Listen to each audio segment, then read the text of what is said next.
All right, in this video, we're going to get to the real star of the show, which is workflows. This is the flagship capability of Edge, and what it does is it transforms the entire platform from a search and knowledge tool into an automation powerhouse.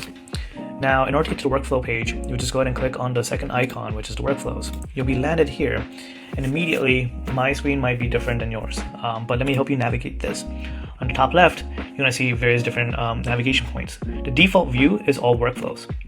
And if you click on my workflows, the entire view will get changed to all the workflows that you have built and published for yourself.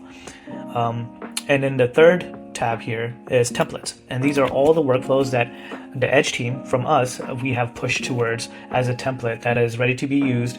And you can use it as is with a few tweaks, such as connecting to the right data source within your environment. For example, even though we have Slack as an option for generating release notes or something, your Slack channels might be different than how we label our Slack channel. So you want to pay attention to that when you're tweaking these templates. But other than that, these are ready to go. The flows have been built and everything. And then reports are basically any workflows that have executed and generated a report based on the outcomes of that workflow. Drafts are any workflows that you're still building and still working on and haven't published yet. You can keep a workflow in a draft state and make sure you're tweaking the flows and the configuration so that it exactly functions and automates the way you want it to. And once you're ready, you can always push it from the draft and publish it to your actual workflows. So those are the 5 tabs that we see here. On the right side, you're able to filter again by departments. The departments will help with whether you're looking for some templates, or you can also select by who created those workflows. As you can see here under all workflows, you're seeing various different colleagues of mine and their workflows. If they push the workflow and share the workflow that they have created and set it as all or a specific team or a specific person, then you're able to see that their workflow being reflected within the all workflows. Here you can click on the top right to create a workflow. But before we create a workflow, I want to start with a finished workflow and how it looks like. So let's go ahead and let's go back to Reports tab. Let me just open this one, which is an email classifier. So let me quickly explain what this email classifier is. Everyone has this classic issue of inbox being flooded with numerous items and sometimes unnecessary emails. What I've done is I created a simple email workflow, which then focuses on scanning my Gmail every 24 hours, every day, and processes the emails. It'll process and then it'll break down by category, saying, oh, these are just system notifications, receipts, automated updates. 3 of them are also newsletters, and then there's 1 email that has been kept in my inbox, primary inbox, as action needed. It also looks for other accounts. So as you can see, it provides a report of everything that's been done. But here is the main thing. As you're reading this report or as you're listening to what I'm saying, you can understand that it went ahead and automatically cleared some of my inbox here. So what you want to understand is workflows are not just a reporting or automation in the sense of here's a report on a daily basis, but our workflows are capable enough to push changes into systems. It can edit and add and delete from different systems. We added safeguards to all of our workflows where we added a safe mode, which I'll explain later when we're walking through the workflow itself. But just wanted to make sure I can get your attention on the little nuance that you saw right here, which is total emails processed. But however, it processes my emails by deleting some emails or pushing it into trash or pushing it into as spam and so on and so forth. And again, it also created labels and it went ahead and categorized them within these. And then it sends me a daily Slack message of what the breakdown is. And here's the breakdown that I'm receiving. No urgent emails. Here's 1 email that's required or it requires some kind of attention. So take a look at here. And then when I click on this, it just opens up with Slack and I'm able to see the Slack notification or the message within that I have received. So this is the report workflow, workflow report. And then it's summarized here. On the right side, that I wanted to call this out too. As you can see all the steps it took in order for it to achieve this report. So at any point, this kind of acts like your tracker to see if the workflow is always executing in the right way. It's gathering all the sets of recent emails that haven't been processed. Then after classification, I'll apply the correct Gmail labels and inbox organization actions. So inbox ends up containing only emails that need your attention, and everything else is processed as marked to prevent reprocessing. So again, as you can see, here's the action. It has the ability to write to my Gmail and modify my Gmail inbox so that it's clean, uncluttered, and I'm ready to go every morning or after this workflow automation runs. And then it also gives you the steps of like generating the Slack DM, notifying, sending me the signal, and synthesizing fetched email data and results into this report.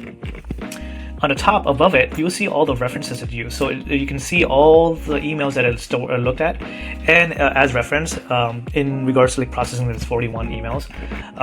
And then it also created a Slack reference because it posted on my Slack direct message channel the message. So the references allows you to get a bird's eye view on all the knowledge sources it used when executing this workflow.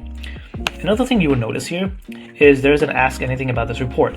As you probably noticed, this is common across a lot of features that we have within Edge.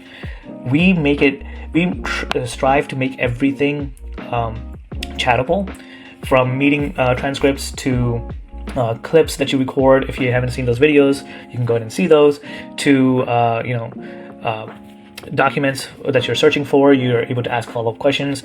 This acts the same way. You're able to ask follow-up questions within a workflow report, and not only does it go through all the content that it has processed, but because it used all these reference points, it also starts utilizing those reference points as a knowledge base when trying to answer your question, whichever query that could be. So let me show you, for example, I can ask it, what is the email that required my attention? Or what is the email that required my attention? Let's just go ahead and search that. As you can see, I'm typing this query on top of my head, but it's able to now retrieve the exact email that it said there's some kind of action needed. And here's some of the details that it gave me. It's categorized because it met the criteria for reviewing your response or review. So the workflow kept it in my inbox unarchived so I don't miss it. And then it also gives me the link to open up the same exact email. And then it gives me like what happened, a little synopsis. So this is another way you could chat with a report that a workflow has generated. So let's go back to now workflows. And then let's go ahead and generate a workflow from scratch. So if you wanted to generate a workflow from scratch, just go ahead and click on create workflow, and you see this template. On the right side, you're going to see a flow editor. Think of this as like a visualization of how your workflow is going to execute, and also all the steps required within those for that execution to occur. If you click on the configuration tab just essentially shows you on a high level the text version of it. So a quick way to differentiate between both is a flow editor just kind of gives you the visual version of the flow, and configuration is just a text version of it. On the left side, you're going to see that Edge is basically asking you what are a couple things that you want to try. So in order for you to build a workflow, it's all chat. It's all through chat. You're chatting with Edge, and Edge will guide you based on what you're trying to achieve when you're trying to build this workflow. And you can and Edge will help you understand certain things. Like, for example, if I say I want to update my Salesforce opportunities, it will ask you further questions to make sure it knows exactly what you're trying to build. So this is how you can chat with Edge to create any kind of workflow. And then we have safe mode on. Again, safe mode allows you to keep any written actions kind of like canceled. So it allows you to make sure you're able to build a workflow, and the workflow, before it executes, it checks whether safe mode is on or off. And if the safe mode is on, any instructions that require any kind of write instructions or delete instructions will not be executed. So a safe mode is like a human in the loop verification, where just in case if your instructions did include a delete function where you may you did not want, you're able to, it basically helps you catch it without executing. So safe mode is always toggled on as default, but you can always toggle off safe mode if you're confident enough in saying and reviewing the steps and saying, yes, I want you to go ahead and start writing or changing or manipulating my data source for this workflow. So here's how you can create a workflow. Let me show you a template version. So if I go to a template, and then I can go ahead and say Slack daily to-dos. And then here you can see all the workflows or all the steps it requires, as well as here's the text-based version. So if you take a look at the step-based version, it gives you like objective, steps to search, and then reporting, and then all the connected apps it requires. Here it gives you in a much high level, but then if you click on any of these, for example, if I say find mentioned threads, the objectives here, the tool name is here, and I kind of briefly touched upon tools in the skills library video, where we are going to be seeding the entire skills library with hundreds of tools, where now at the current moment, when you're running this workflow, it will go ahead and generate the Slack search tool on the fly. It will code it. But in the next week or so, we're excited to launch our tools templates, where now Edge can just quickly use a pre-existing tool, like for example Slack search, rather than having to code it on the fly every time. So now our purpose for this is to make the workflow more efficient. But yes, this is the tool name, and then you have the time range, and then you have the username, and then you have the reasoning. One thing, if you noticed, out of all the workflows or at any point, it's very user-friendly in the sense that it's all done through text-based. So our workflow system is all text-based, and that's why we have our primary mode in order to create workflows is through chat. You do not need to know coding or any technical language to achieve any of this. So if you wanted to use a template, you could just simply click on the right and click use this template, and then what it does is it goes ahead and creates a template size version for you of that same workflow. And then Edge is asking you, hey, in order for me to run this, I need to know your name. So let's just go ahead and use this template in order to generate a workflow, so I can kind of show you how the chatting with workflows work. So since it's asking me for my name, I'm just going to go ahead and type in my name. It's going to be like Amar my name is Amar, so I'm just going to go ahead and put that in. And what it's doing is it's retrieving existing plan, and then now it's going to re-engineer the entire execution plan with my name replacing your name placeholder. So yeah, as you can see, my name here, and then my name will be changed in here, and it will go ahead and replace it. And then it's asking me if I wanted to change the time frame from anywhere last 24 hours. I'll just go ahead and say no. Let's just go ahead and regenerate a plan. So I'm just going to type in regenerate the plan. And it's going to go ahead and start the execution plan with my name to be replaced for this placeholder. And the workflow needs a time range to be explicitly set. So on purpose, I went ahead and skipped what it was asking me. So now it actually corrected me in saying that, okay, let me go ahead and update this for the last 24 hours. And I've set that for the last 24 hours. Now it's generating the plan. What it means by generating the plan is it's going to quickly go ahead and take a look at this entire flow, and it would go ahead and change and update the flow as needed be. Taking care of the placeholders and adding my name in there so that the workflow knows exactly who to look for. I'm going to be pausing this video just to make sure you're not staring at this generation plan going across my screen. This usually takes around like 5.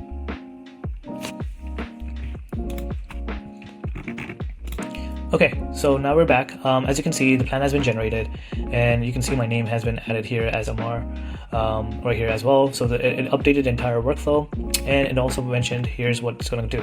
It's going to find any mentions which are mentioned to me in the last 24 hours. It's going to fetch the thread context, analyze any waiting threads as well, and generate a final report. And then once you're done, in order for you to run the workflow, you just need to make sure everything is set. So for example, there's two things.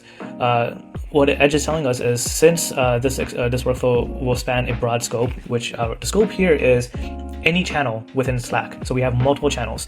So that's where the broad scope comes from. And it's saying it may take a longer than usual time.